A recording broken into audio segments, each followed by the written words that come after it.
Assalamualaikum, selamat pagi teman-teman. Apa khabar? Alhamdulillah, semua sihat-sihat. Minggu ni adalah minggu budak-budak school holiday. Jadi hari ni tak kerja. Memang sebenarnya DK dah start bekerja. Okey, sambil masak sambil saya tunjuk lah. Hari ni saya nak masak mi odong. So first of all, kita tumiskan bawang besar. Bismillahirrahmanirrahim. Okey, mi odong ni dalam bahasa Jawa mi merah mi merah macam mi mama tu, mi merah apa merah tu. Kita tumis sehingga dia jadi brown Mi merah ni seperti mi Bandung lah. Macam mi Bandung, tapi mi Bandung ada rempah-rempah dia. Dan ini sebenarnya DK belajar dengan mak mertua DK orang Jawa.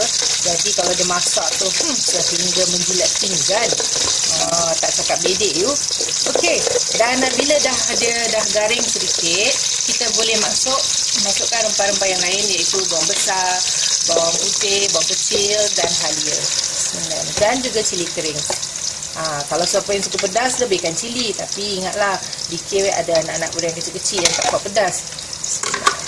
Dan kita tumis sehingga dia garing. Dan jangan lupa juga nak kena masukkan sedikit rempah kari daging. Sekejap DK ambil. Okay, kelihatan dah tengah tumis ni kan. Dan masukkan rempah kari daging. Bismillahirrahmanirrahim. Okay, tak payah banyak-banyak kalau banyak-banyak nanti dia jadi kari pula. Dia macam masak mi rebus sama, tapi kalau mi rebus kan dia ada letak ikan bilis kan. Dalam 2 sudu besar cukup.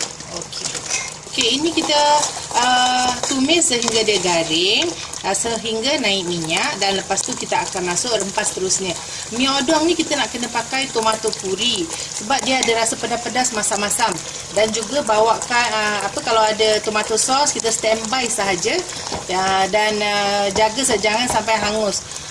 Dan DK suka letak daging dekat dalam mi odong punya kuah ni, dan juga fish ball, fish cake. Yalah, DK saya cakap kan, DK suka meriah mi-nya, nampak macam-macam, jadi baru sedap sikit makan. Daun-daun ni pula daun sup, daun bawang dan juga bawang goreng. Okey, nanti DK tunjukkan pedih ni. Tu mercik-mercik. Bila dah nampak ni dah nak garing, minyak pun dah naik ni. Okey, kita masukkan pula tomato puri. Bismillahirrahmanirrahim. Okey, tomato puri. Tengoklah you, kalau yang suka masam sikit, lebihkanlah. Saya masukkan dalam 4 sudu besar dulu. Jadi saya rasa kalau kurang saya tambah. Kalau tidak, kalau dah cukup dah tak payah tambah.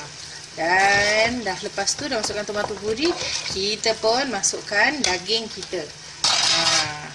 Daging yang telah dipotong-potong. Sukatilah nak pakai yang dah diiris lah, sukati macam mana nak iris. Lepas tu kita masukkan air sekali. Okey, dan kita masukkan lebih sikit sebab apa? Nanti air ni pun akan sat. Saya 1 mangkuk tak cukup, nak kena lagi lah dalam 2-3 mangkuk. Depends on anda masing-masing lah berapa banyak air yang you nak. Jangan cair sangat. Mi odong tu kalau cair tak sedap. Okey, bila dah masukkan semua, okey, dah kacau kan. Kita dah tengok bawah semua. Sebenarnya kita kacau ni supaya rempah-rempah yang melekat kat bawah tu dia tak melekat lah. Jadi takut nanti bawah hangus. Kita taburkan, masukkan garam sekali. Bismillahirrahmanirrahim. Kalau tak cukup, kita tambah lagi lah pandai-pandai sebab ingat tomato puri tadi dah ada. Jadi tambah lagi sikit garam.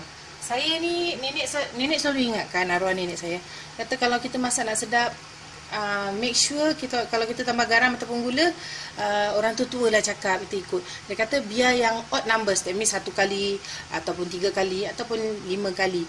Tapi kalau dah 7 kali tu high blood pressure namanya. Dan tambahkan juga gula. Bismillahirrahmanirrahim. Okey, tak payahlah banyak-banyak, actually ikut tangan masing-masing atau rasa masing-masing. Bismillah.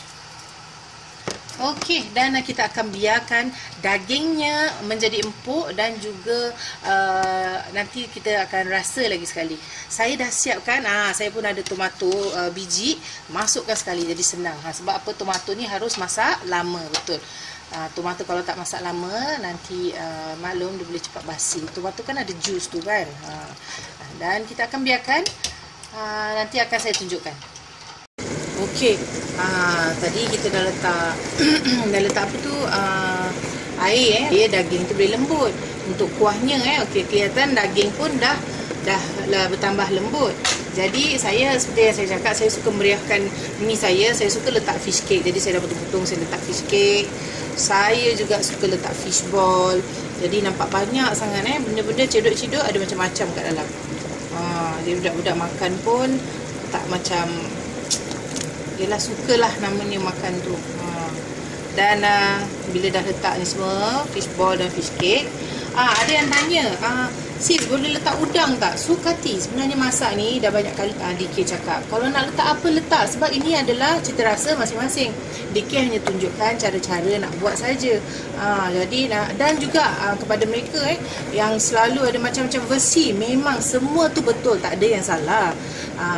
Always remember yang kita masak ni ikut cita rasa, ikut cara masing-masing. Okey, dan kemudian yang ini yang important ni, kita nak kena masukkan telur. Telur lah, kalau tak ada telur kan tak best. Bismillahirrahmanirrahim.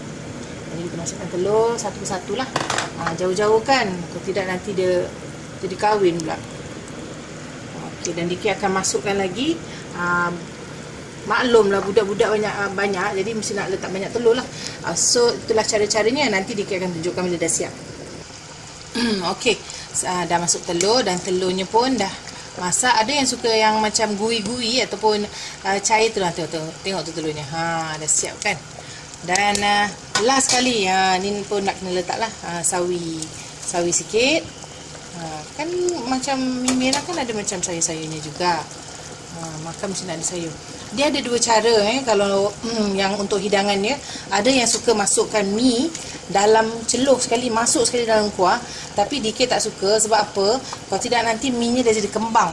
Bila tak nak makan dah kembang lembik lotek, dah tak best.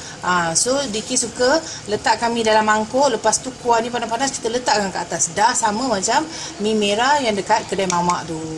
So teman-teman yang ada dekat luar sana, inilah dia cara masak mi odong cara Jawa ataupun mi merah. Dan ingat, tambah-tambah rasa untuk menyedapkan lagi. Kalau kurang garam, tambah garam. Dan masam mesti nak lebih, mi odong mesti nak ada lebih masamnya. Dan hidangannya selalu kita letak tauge, bawang goreng, daun sut dan bawang di atasnya. Dan akan ditunjukkan bila dah siap dalam mangkuk nanti. So cuba, jangan tak cuba. Tak cuba kita tak tahu. Assalamualaikum, jumpa lagi insya-Allah.